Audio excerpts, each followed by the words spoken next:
Okay, so Trump has made a move that's allowed him to display a big stick while still maintaining his peace persona. And I think that's healthy. I think it's healthy. I was one of the people who had some pushback against the attack on Iran and joining in on that. I have, I think this taco term is ridiculous. It shows the juvenile nature of the opponents to MAGA. That we're in the midst of accomplishing goals again, as occurred in the 45 administration, and they make the basis of their latest news campaign, that they're spewing, almost in competition against the ridiculous sabotaging of the woke term. At least they were original with the term, even though it was juvenile and has no maturation of what the original term of woke meant, as far as its origin with self-determination via Pan Africans and historical knowledge that's conservative in nature, traditional, and is self-determined. It's not dealing with handouts or backwardness as far as the woke term. And so they use this term of taco to provoke destruction, to provoke irresponsible behavior. And Trump was shrewd enough, and there's risk for that, because you make the United States vulnerable when you're saying, okay, he's a taco about trade, he's a taco, a chicken. They have we're dealing with geopolitical history, things that's impacting billions of people, and in the middle of their term, they're calling people ridiculous juvenile insults of being a chicken. And so Trump was able to take it. As I said, that when you're calling someone a chicken, you're sabotaging the negotiations that would be in the best interest of the nation. And so you're making the nation vulnerable and to an attack. And so for Trump to be able to do what he did, it hopefully it allows that term to be done away with now. The way that was handled. Hopefully that taco crap is done. I don't like bombs being provoked via ridiculous slogans and campaign slogans, but unfortunately, it was able to be successful. It was shrewd, calculated. Notice, it was some WWE action in there. It was some McMahon action going on there, and that's cool. I mean, that's cool. I think with Trump's entry and his precision strikes, there wasn't a lot of incident of death, and the response wasn't a lot of death. And so, again, the WWE action to then take away the ridiculousness of this taco, I think was nice. I think that was needed. Some more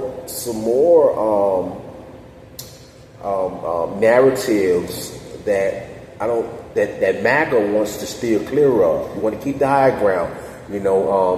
I think that the pushback from Trump against Trump's strike was sincere. Talk about the Sailor Bannon, talk about Tucker Carlson. I think that their scrutiny towards Trump was sincere and of substance. Okay, what we don't want to do with Trump's shrewd move is to, go in other provoking type of language that's arrogant and saying, they F around, and they, FAFO, and, they Iran waving the white flag. A lot of people who don't have any type of military experience as well, who take on these type of, these boastful tones when the gratitude should be that lives are being spared, that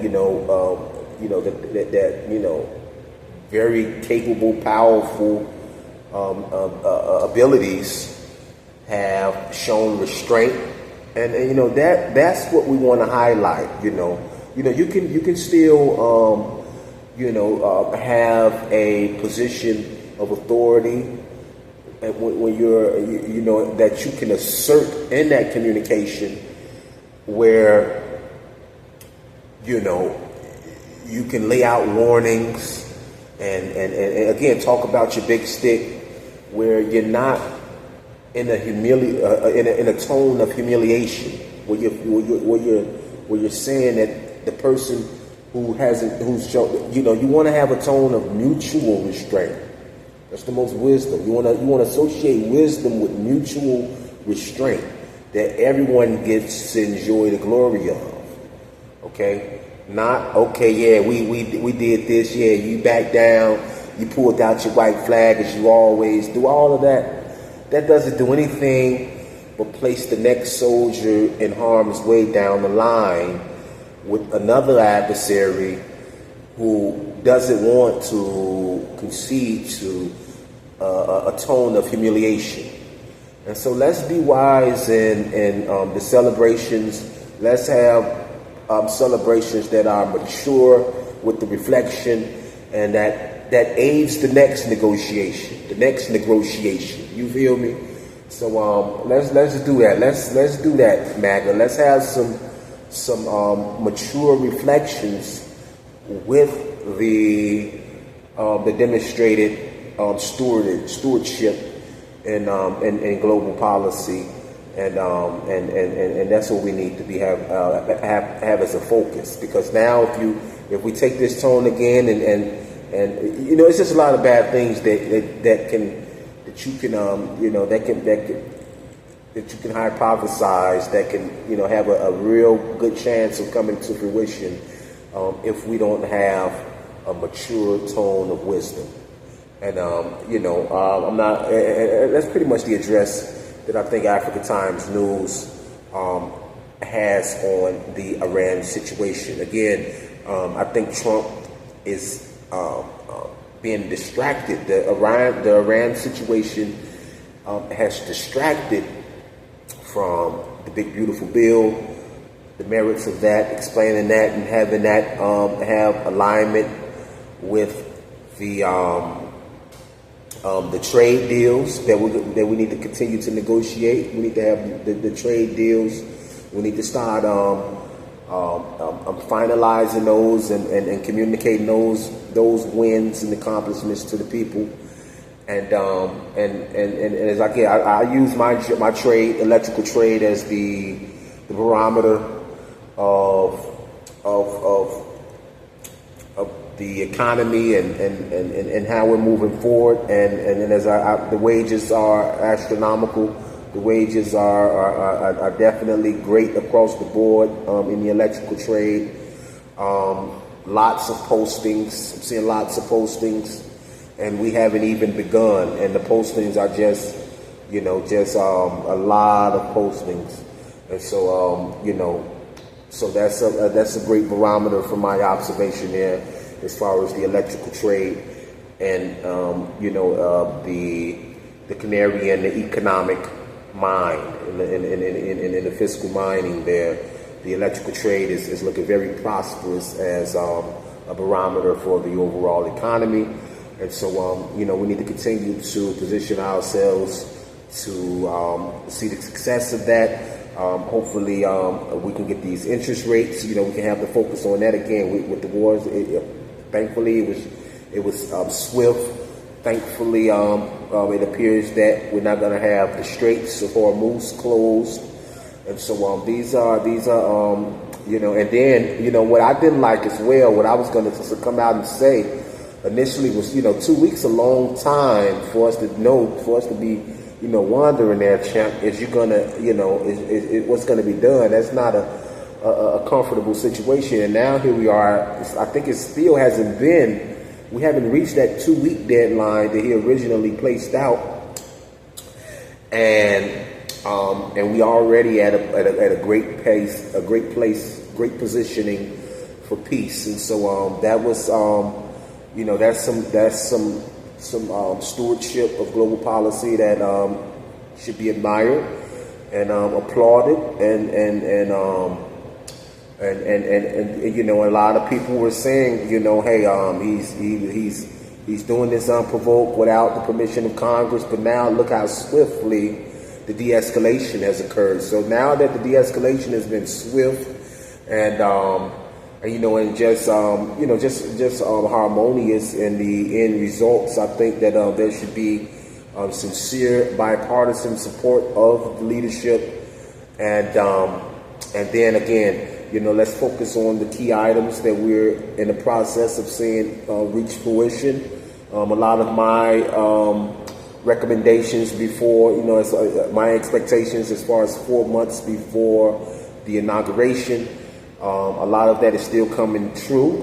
I had predicted with the accomplishments that we saw, that we can forecast from 2016, that we was going to anticipate that Jerome Powell would have some movement on the interest rates to, allow us some easy borrowing, allow companies easy borrowing. They do hard hiring and expansions, when we have the favorable interest rates and the energy independence, that again, that's going to be aligned with this de-escalation, with the big beautiful bill results, excellent stable job situation. A lot of big fuss was made about the sisters and being in the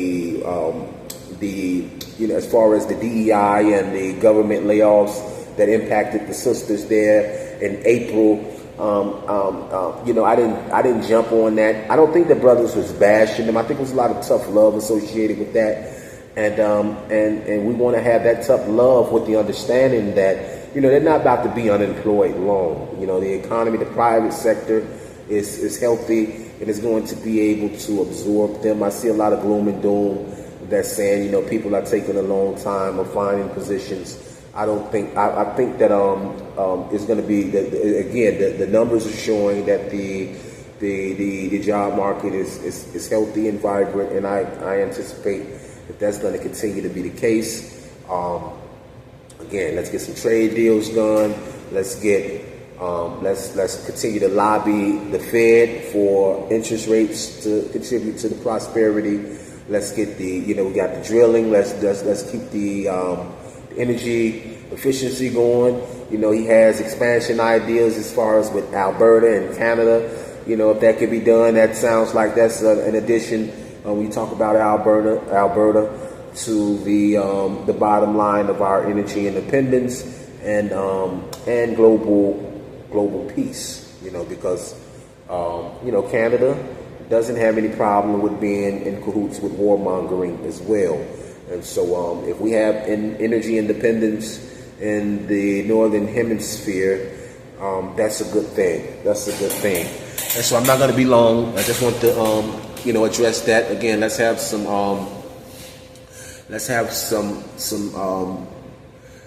mature responses to the de-escalation. And on the continent, I'm courting brides in Zambia. And I'm hoping that I don't think that I saw some news that said that HH is still seeking the 6th Republican president, Edgar Chagwa Lungu, to be returned and buried in the homeland. And I think that would be in the best interest of Africa.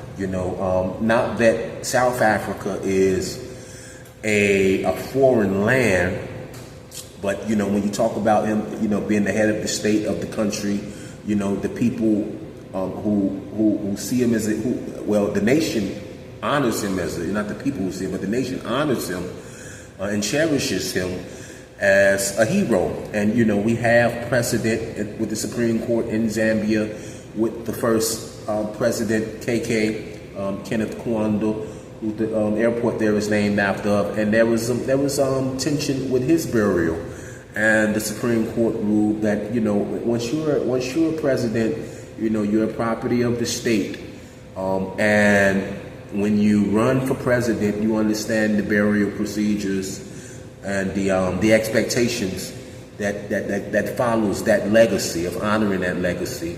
And this is not the time to bicker over the politics, political joustling and retribution and things of that nature is not to be used against the process, the precedent, the standard of honoring the office, you see. And so, I'm hoping that I don't think that HH was intentionally going tit for tat.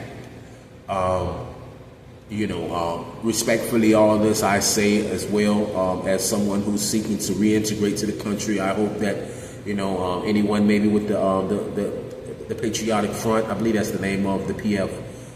That's what the acronym for the PF stands for. I'm hoping, I request that my insight on this, my input, is not taken offensively or meddling or being ungrateful for being welcome to the nation. As far as the journalistic responsibility and integrity with the African Times News, this is something that's of prominent importance, and I'm hoping that that can be something that I just see it as an embarrassing situation for African culture, that we're bickering about the burial of a hero who we should be celebrating, and nothing else besides the celebration should be a distraction from the celebration of his life. And so it's unfortunate that we don't have a conclusion, I believe, that's that's satisfactory in the coming of the office. We don't know if the military burial will be, in South Africa, the military burial is for the South African flag with the military colors. And so, you have all of this unprecedented things that has to be planned for, where, again, all of the planning should be the traditional ceremonial procedure for the head of the state. So a lot of great things. A lot of I need to start adding on. I'm going to start adding on to these segments what really is woke. What is really woke? Being woke, again, is not the backwardness. Being woke isn't victim Olympics. Being woke is about self-determination. It's about the affirmations of current events and historical ancestral events. As far as when you talk about current, you talk about the trade deals that are occurring with that we just been given access to China.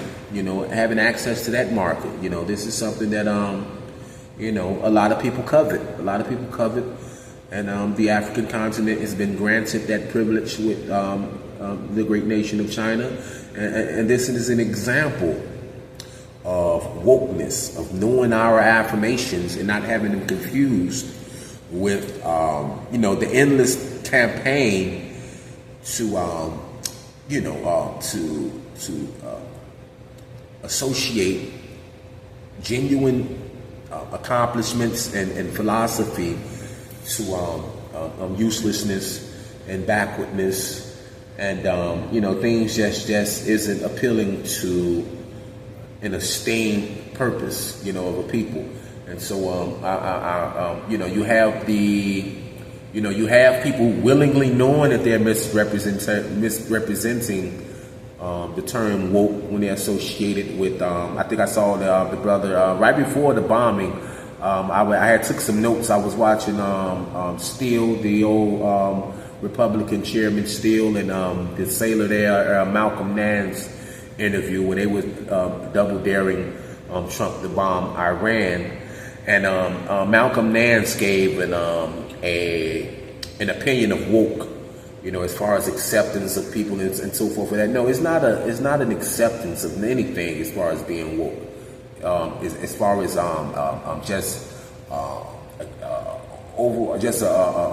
broad brush acceptance with no accountability of standards and structure and traditional longevity. Okay, sustainable longevity. And again, I'm getting a little bit too long-winded here. I'm about to get up off the clock here. We'll finish it here, my lunch here, and I just wanted to, you know, just touch on a few of these brief things here that we want to keep a consistent message about with the African Times News.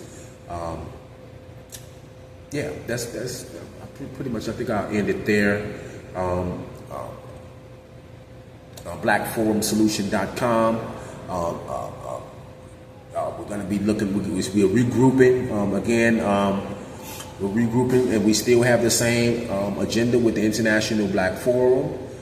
We're going to be implementing itinerary soon in the continent and here locally as well in the U.S. A lot of great things as far as personally it's going to allow me to be able to contribute to that. Y'all want y'all to also, what some things I've been checking out too is the brother it's too Saint. I have to look up his I'm gonna post his link over there. But the brother, he's being sued by Dennis Sperling. I'm very, very, very disappointed in Dennis Sperling. Besides the divisive language that he's had against, you know, Pan-African cohesion, now to you know, to attack this brother. Well, I guess you can say that the brother, Dennis may feel that the brother threw the first blow, but you know, your attack has been against Pan-African. You've had a preemptive attack against Pan-Africanism, and misguiding the Pan-African brother potential as far as on the continent. Again, when you talk about unprecedented trade deals that's being implemented, you know, we're accomplishing great things in Pan-Africanism. You know, when you talk about that trade deal, as one example, that's one small example of, you know, of many that we're reporting on in the Pan-African narratives, in the Pan-African self-determined facts. Okay. And so, you know, and passport bros, you know, if you're speaking about being pro-black, then your duty is to direct them towards what's in their best interest, and the best interest for them is on the continent. What market? I mean, China is the number one economy in the world, as we know. Okay, so they're the number one economy in the world, and they just gave free tariff access to the entirety of our continent. I mean, why? You know, okay, you're an African, you're a pro-black security threat. You're a black global threat to then tell us not to be harmonious with our continent, and then to seek harm against you know, against our prosperity by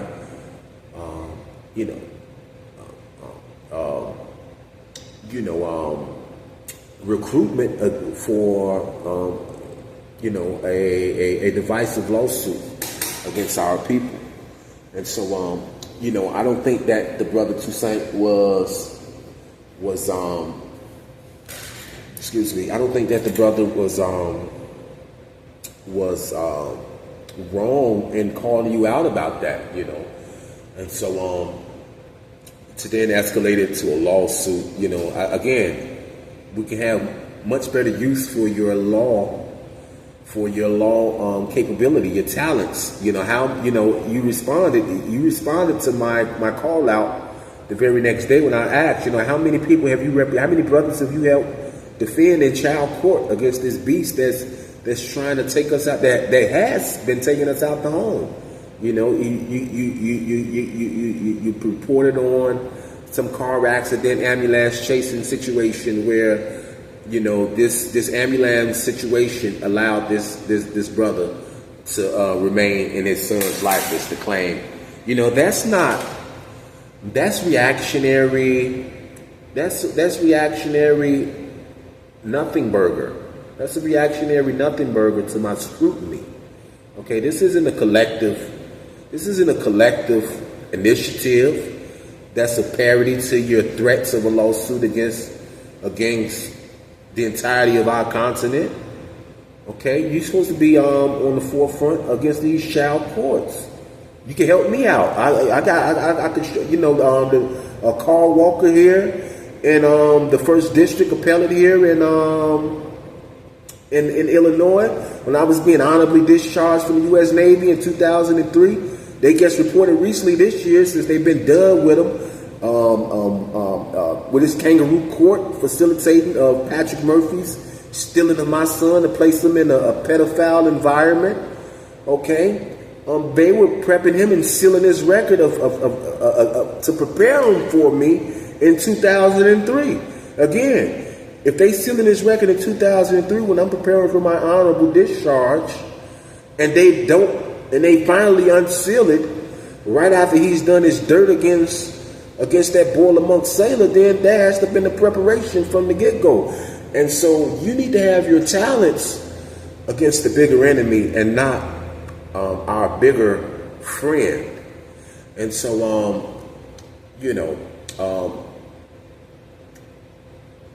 we're going to keep focused. We're going to keep the affirmations of BlackForumSolution.com and Pan Africanism, and we're going to continue to win. Because as my Master Chief told me, 24 years ago, he who laughed last is going to laugh best. It's the Boiler Monk MC. Surface warfare, air warfare is the qualifications.